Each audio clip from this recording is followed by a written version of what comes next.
Welcome. This is our second lesson. Please, I'm hoping that you will have listened to the first lesson before you come to this one. Otherwise, things will not have a meaning for you. This is the evolutionary tree, and this evolutionary tree was suggested by a scientist called Basseyian. So we call this the Basseyian classification system. The family I explained to you is right here, the family Ranunculaceae. Please don't be intimidated by the names. You have to know the names, otherwise there's no way you can talk about classification without mentioning the names. This is an evolutionary tree. The tree comes in 3 branches, one branch, another branch, and the final branch. These 2 branches are talking about dicot families. This branch here is the branch that we believe led to the monocot families. Now, if you have looked at the characteristics I told you about, as you move from one family to the next, you should be able to tell which of the 7 characteristics changed. Now, we can see that when you look at a branch, there's a straight line like the one you see, Ranunculaceae, Malvaceae, Solanaceae, all the way up to Lamiaceae. However, on this line, you have offshoot families like Brassicaceae. Please don't use the old terminology. This one, crucifery, is no longer being used. We are now using Brassicaceae because the rule is all families should end in ACA. Right. So we have an offshoot here from Malvaceae to Salicaceae. Offshoots mean that the change that occurred along this line did not happen that way in this family as things happened here. So the change that happened here removed this family from this line. This is not the end of the line. From this line, other families came. There are thousands and thousands of families, and we can't put all of them together. We are just showing how what trees look like. So if, for example, you look at this table, you will see that presentation is different from what I told you.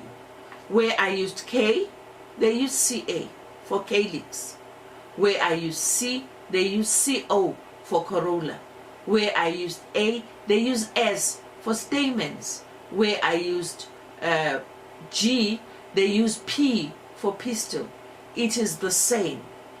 Don't be intimidated by that. In the floral formula, remember I said when the ovary is inferior, the line is under. I mean, if the ovary is superior, the line is under the P, and if it is inferior, the line is above.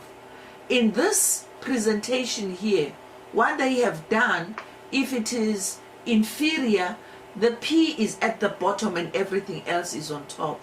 There are many ways of presenting these things. You just have to be familiar with what the author of the literature you're reading is using. Since I've told you about Ranunculaceae, I would like you, in your own spare time, to use Pande, which uses the characters that I've been using for you, to explain what happened along this line as different to what happened along this line. And when you do that narration, you have to mention family by family. What happened in Brassicaceae, Malvaceae, why Salicaceae is on the side, what happened from Malvaceae to Solanaceae, etc. Under normal circumstances, what I would have done is to give assignments so that people work on individual families, and as they present the family, then we observe the changes. But things are not normal. However, I have picked up this family here, which used to be called Leguminosae. Please, we don't use that again. Now we use Fabaceae. Now, Fabaceae is a family as it stands, but Fabaceae can also be considered a super family. Now, if it is a super family, under it we have the following families: Mimosaceae, Papilionaceae, and Cisalpinaceae. However, if we consider it a family, then these become subfamilies and their names change to Mimosoidae, etc. So it really doesn't matter. It just depends on what the author of the literature you are using is saying. Now, personally, I would like to talk about Fabaceae as a superfamily and refer to these as families. Now, Leguminosae, the old Leguminosae, which we now call Fabaceae, I'm going to Leguminosae for a reason, to tell you that Fabaceae is a family of legumes. Legumes, as you know, have certain characteristics in common. Yeah, okay.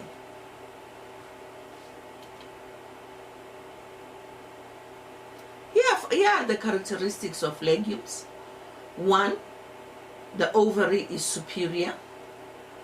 In the carpel, the ovules are on the periphery, so we say it's parietal placentation. I hope in your morphology you have learned other forms of placentation like exile, etc. So this is parietal. 3, the roots of members of this family have nodules which are known in agriculture for nitrogen fixing. 4, members of the group have flowers that are insect pollinated.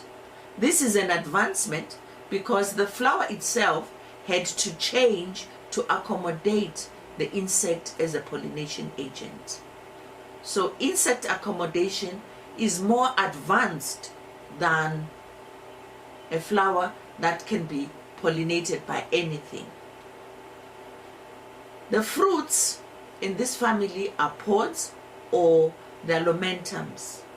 That is also from your second year. I said when we look at families, we should look at the origin of their names. I will quickly go over these because it's written here all for you. Mimosoidae gets its name from, or you can call it Mimosaceae. I really don't care whether you make it a family or a superfamily. Mimosaceae gets its name from mimosa, which is a genus that has sensitive leaves. That these leaves are sensitive to touch, hence we say that thigmotropic. And by being thigmotropic, they mimic living forms, so hence the term Mimosaceae, because they mimic.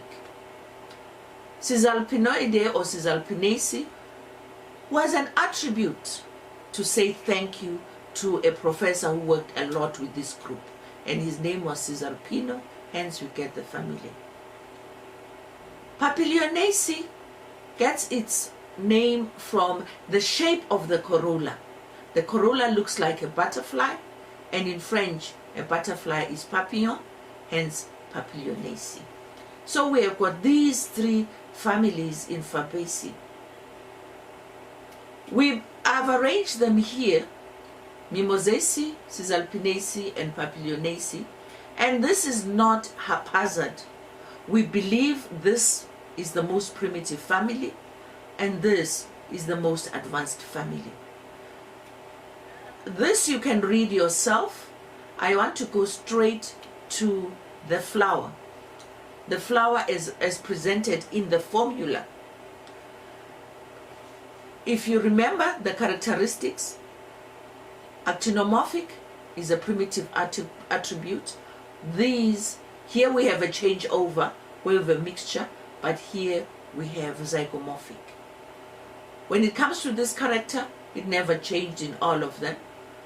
When we come to arrangement of the whorls, we can't see unless we go to the floral diagram.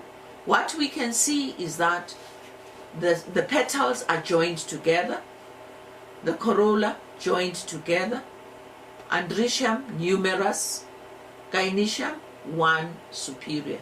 That one superior is true throughout. There's something I want you to watch out for here, and that is the fact that I said this is a primitive family. This one is more advanced. But when we look at this, we realize that this one has this cohesion by the brackets, but here these are free, and therefore this is a primitive attribute. When things advance, they don't advance in all their characters all the time. Sometimes they go back for a reason. So here, even in the primitive state, it was joined, but here it is now free. It is an adaptation for whatever environmental challenges this family was facing. But the advancement is here from numerous to definite number in the androecium. I hope you remember your estivation from second year.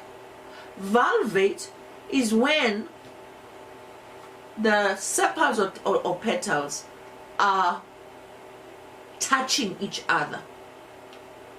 If they are twisted, we say they are contorted. However, there is a complicated arrangement where we have petals and sepals going inside and outside. This is what we call imbricate. Imbricate is an advanced arrangement or estivation. So here we have imbricate starting, some are valvate, but in Papilionaceae all of them are imbricate. Now let's go straight to Papilionaceae and look at the floral formula. We have C1 plus 2 plus 2 in brackets. C1, it means this one is different. There are two that are alike, then there are two that are joined. This one which is different here is normally big, and it is called the standard. These two in the imbricate arrangement are on the side of the flower and are called wings. And then we have a keel. Because this is ascending imbricate, the keel is at the bottom and it is made up by two joined together. When we go to the androecium, we have 9 joined plus 1. This situation of anthers where some exist in one form and others exist in another form, we get 2 forms. It is said to be diadelphous. So if you, I request you to go to your books and look at the floral diagrams of these, and you will understand the evolution within this flower. Here I've put something to remember the families by, and these are what we use the families for.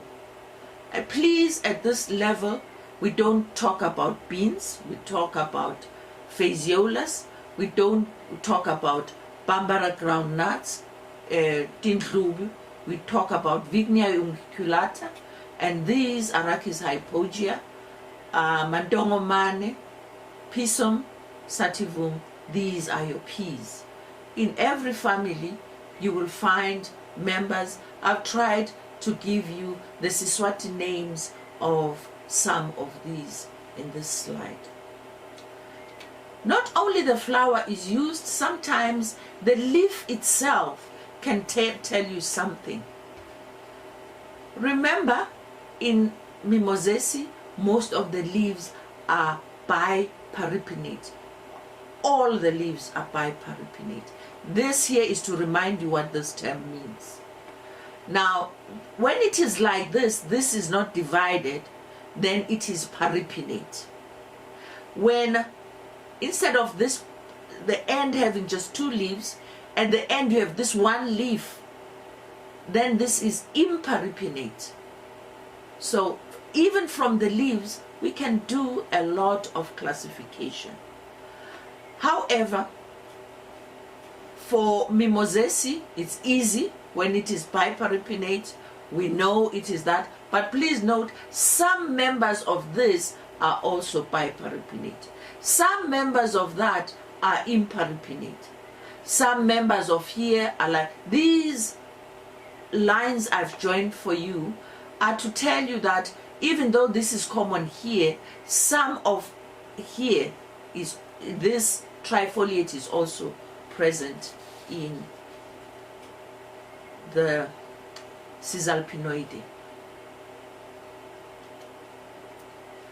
Okay, this is a leaf which is common to in Swaziland, in Bohemia, what we call umsinsi, and this trifoliate leaf is the leaf we're familiar with in beans. That said and done, be in a position to say what is common in what put these three together in this family. It has these characteristics. Where did the names come from? Be able to know that, and be able to compare members of family Fabaceae. The table is always the easiest way to do it. Thank you. Okay, excuse me, I'd forgotten that I gave you this slide. And this slide is the way, in my stupid mind, I always make things easy for me. I align the formulae and see what remained, and see, in order to see what changes occurred, this being the most advanced, this being the most primitive. This line ends here because after that has happened, it continues like that. There's no line here because they're the same in this characteristic, they're the same in that characteristic. The lines that move from here to here tells you that from here to here there was a change, but that change did not continue, it changed again. There was this change, it changed here, and it continued to change again. So that way it becomes easier to remember and then easier to discuss. Thank you.